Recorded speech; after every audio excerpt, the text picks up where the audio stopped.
News 18 India. इतना बड़ा देश, इतनी बड़ी दुनिया, ये मोदी क्या करेगा, कैसे करेगा? ठीक है, गुजरात चलाया होगा, लेकिन वो सब सोच रहे, देख लें, विदेश नीति को लेकर बड़ी बड़ी बातें कही जाती थी। अभी मैं कुछ दिन पहले ही यूएई और कतर से जाकर के आया हूं। तमाम देशों से हमारे रिश्ते कैसे मजबूत हैं, ये आज दुनिया देख रही है। आज पश्चिमी एशिया के देशों से हमारे संबंध अब तक की सबसे मजबूत स्थिति में है। 2015 में जब मैं यूएई गया था पहली बार, आप हैरान हो जाएंगे, मेरे पहले 34 साल तक देश का प्रधानमंत्री वहां नहीं गया था। सोचिए किस तरह हमने उस पूरे क्षेत्र को छोड़ रखा था। कांग्रेस की सरकारें पूरे वेस्ट एशिया को सिर्फ पाकिस्तान के संदर्भ में देखा करती थी। उन्हें भारतीयों की शक्ति और उनके विश्वास पर भरोसा ही नहीं था। लेकिन आज भारत इस क्षेत्र से संबंधों का नया अध्याय लिख रहा है। पहले लोग सोचते थे कि बस तेल का इंपोर्ट कर लेते हैं और यहां से कुछ लेबर बेच देते हैं ताकि उनको रोजी रोटी मिल जाए, लेकिन अब ऐसा नहीं है। आज ट्रेड, टेक्नोलॉजी, टूरिज्म, ऐसे अनेक क्षेत्रों में हमारे संबंध बहुत बेहतर हैं और हम निरंतर विकास कर रहे हैं। यहां तक कि अरब के 5 देशों ने मुझे अपना सर्वोच्च सम्मान तक दिया है। यह सम्मान मोदी का नहीं है, 140 करोड़ भारतीयों के सामर्थ्य का सम्मान है। और भाइयों बहनों, विदेश नीति के जो भी जानकार हैं, वो विदेश से मिले हर संकेत भी पकड़ ले रहे होंगे। आज अलग अलग देशों में सत्ता और विपक्ष के दल ये खुलकर मानते हैं कि भारत के सशक्त होने से पूरी दुनिया का हित होने वाला है। ये पूरी दुनिया मानने लगी है। आज हर महाद्वीप में भारत का सम्मान, भारत की ताकत बढ़ रही है। हर देश भारत से गहरे संबंध बनाने पर जोर दे रहा है। और इन सब के बीच कोई देश हमारी सरकार से बातचीत के लिए, आप जानकर के हैरान होंगे, अभी तो चुनाव बाकी है, लेकिन मेरे पास जुलाई, अगस्त, सितंबर के डेट पड़े हुए निमंत्रण दे करके। इसका अर्थ क्या है? इसका अर्थ है कि दुनिया के विभिन्न देश भी बीजेपी की सरकार की वापसी को लेकर पूरी तरह आश्वस्त है। वो भी जानते हैं, दुनिया का हर देश जानता है, दुनिया की हर शक्ति जानती है, आएगा तो साथियों, कांग्रेस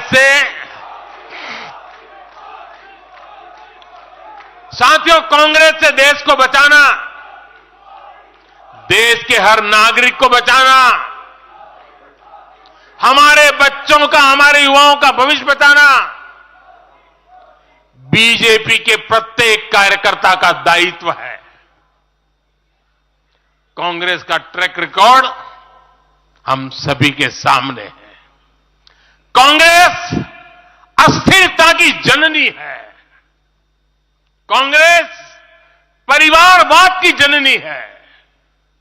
कांग्रेस भ्रष्टाचार की जननी है। और कांग्रेस तुष्टीकरण की भी जननी है। 70 के दशक में जब देश में कांग्रेस के विरुद्ध गुस्सा बढ़ना शुरू हुआ, तो खुद को बचाने के लिए उसने अस्थिरता का सहारा लिया। हर नेता की सरकार कांग्रेस ने अस्थिर की। आज यहां प्रस्ताव के समय इसकी चर्चा आई है। तो मैं ज्यादा उसके लिए कहता नहीं हूं। आज भी ये लोग अस्थिरता पैदा करने के लिए नई नई साजिशें कर रहे हैं। इन लोगों ने मिलकर जो गठबंधन बनाया है उसकी भी यही पहचान है।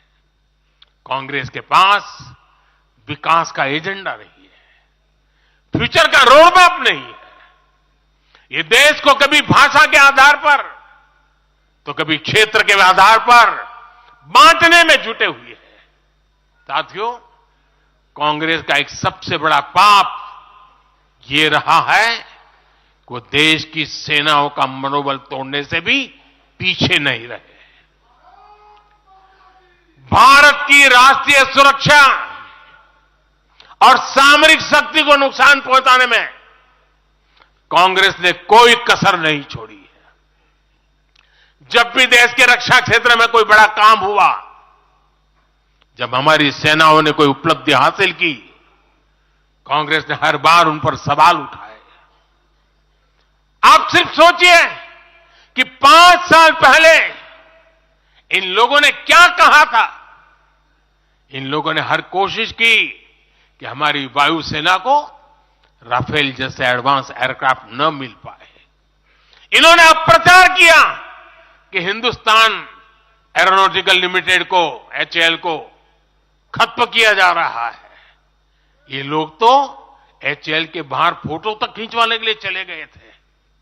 लेकिन देखिए HAL आज कैसे धूमधाम से आगे बढ़ रहा है। आज देखिए कितने सारे ऑर्डर आज उनके यहां बुक किए गए हैं। आज जरा देखिए HAL का मार्केट वैल्यू कितना बढ़ गया है। ये वही लोग हैं जिन्होंने हमारी सेनाओं के सर्जिकल स्ट्राइक करने पर उनके पराक्रम पर सवाल खड़ा कर दिया। जब एयर स्ट्राइक हुई तो उसकी सफलता के प्रमाण मांगे जाने लगे। कांग्रेस भारतीय सेनाओं के अपमान का कोई मौका नहीं छोड़ती। साथियों, कांग्रेस कितनी कंफ्यूज है, इसका उदाहरण मैं आपको देना चाहता हूं। कांग्रेस में लड़ाई चल रही है और बड़ी तगड़ी लड़ाई चल रही है, लेकिन मजा यह है कि सिद्धांतों की नहीं चल रही है, योजनाओं को समझ में नहीं चल रही है। लड़ाई क्या चल रही है आपको जानकर के आश्चर्य होगा। क्या लड़ाई है? कांग्रेस में एक वर्ग है जो कहता है कि मोदी से तीखी नफरत करो, मोदी पर व्यक्तिगत आरोप लगाओ, मोदी की छवि खराब करने के लिए हर हथकंडे अपनाओ। एक वर्ग है। कांग्रेस के अंदर एक दूसरा वर्ग भी है जो कांग्रेस की मूल परंपराओं से निकला हुआ है, जो कहता है कि मोदी पर व्यक्तिगत आरोप, नफरत से कांग्रेस को बाहर निकालो, इससे कांग्रेस को और ज्यादा नुकसान होता है। यानी कांग्रेस हमसे सैद्धांतिक मुद्दों पर लड़ाई नहीं लड़ रही है। कांग्रेस इतनी हताश है कि उसमें सैद्धांतिक विरोध, वैचारिक विरोध का साहस भी नहीं बचा। इसलिए गाली गलौज और मोदी पर झूठे आरोप ही उनका एकमात्र एजेंडा बन गया है। साथियों, लाल किले से मैंने कहा था यही समय है, यही समय है, यही समय है। भारत के इतिहास में आज वो समय आ गया है जब हमें अपने देश का भाग्य बदल देना है। और साथियों, मैंने देशवासियों को लाल किले से कहा था और आपको तो कई बार कह चुका हूं। मैंने देशवासियों को कहा था कि अगर आप 10 घंटे काम करेंगे तो मोदी 11 घंटे काम करेगा। अगर आप 12 घंटे काम करेंगे तो मैं 13 घंटे काम करूंगा। अगर आप 14 घंटा काम करेंगे तो मैं 15 घंटे काम करूंगा। मेरे साथियों, देश भर के मेरे कार्यकर्ताओं, देश भर के मेरे देश को उज्जवल भविष्य के लिए आशा लगाकर बैठे हुए लोगों से मैं कहना चाहूंगा, आने वाले 100 दिनों तक बीजेपी के हर कार्यकर्ता को अपने लिए नए लक्ष्य बनाने होंगे, उन्हें प्राप्त करना होगा। बीते वर्षों में भाजपा सरकार की योजनाओं का लाभ करोड़ों लाभार्थियों को मिला है।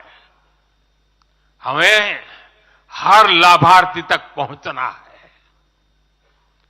और मेरी एक व्यक्तिगत प्रार्थना है, करोगे? जरा हाथ ऊपर करके बताइए, करोगे? करोगे? हर लाभार्थी के पास जाइए, उनको कहना कि प्रधान सेवक नरेंद्र मोदी ने उन्हें प्रणाम कहा है।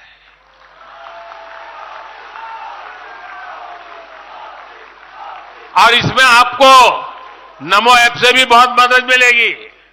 आप नमो ऐप के जरिए मेरा प्रणाम और मेरी चिट्ठी उन लाभार्थियों तक जरूर पहुंचाएंगे। किसी भी बूथ में एक भी फर्स्ट टाइम वोटर ऐसा ना हो जिस तक बीजेपी का कार्यकर्ता पहुंचा ना हो। आपको उन्हें पिछले 10 वर्षों के काम और आने वाले 5 वर्षों के प्लान, इसके विषय में जरूर बताना है।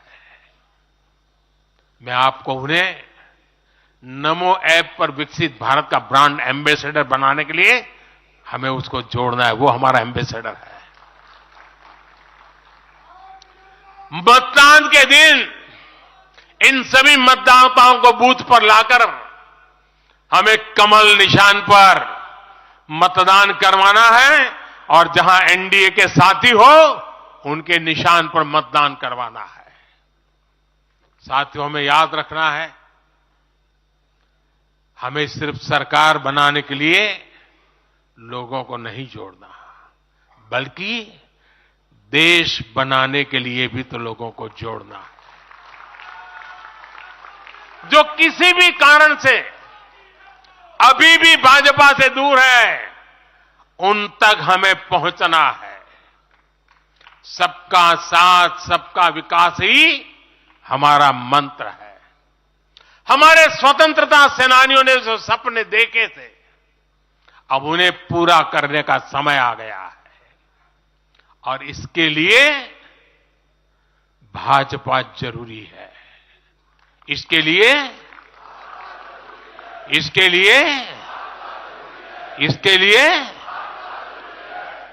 लिए भाजपा सरकार जरूरी है। आज देश की जनता कह रही है, भ्रष्टाचार पर सख्त कार्रवाई होती रहे, इसलिए महंगाई पर लगाम लगी रहे, इसलिए देश के दुश्मनों में डर बना रहे, इसलिए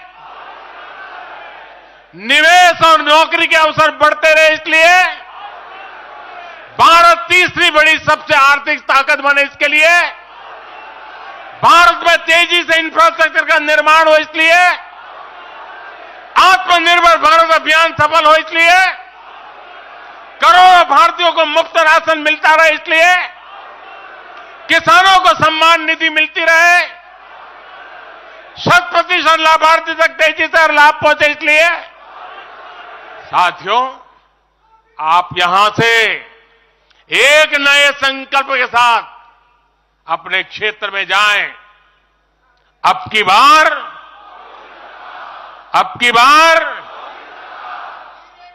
400 पार, अब की बार इस मिशन पर हमें जुट जाना है।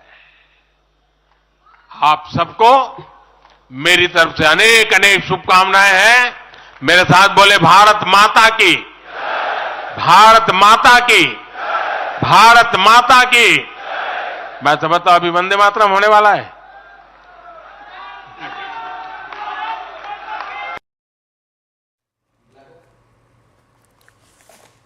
हाँ,